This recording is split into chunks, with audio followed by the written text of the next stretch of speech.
লটকা কত করে খালা? লটকা কত করে? একটা 20 টাকা। আবার একটা দেন তো।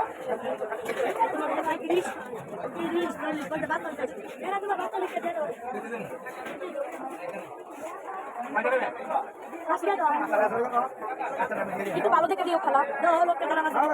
সুন্দর দেখে তো নিতেছি তোমার থেকে।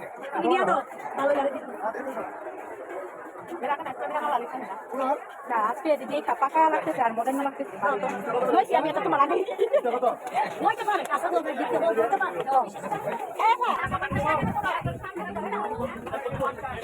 আজকে অনেক বাতাস, প্রচুর বাতাস আজকে।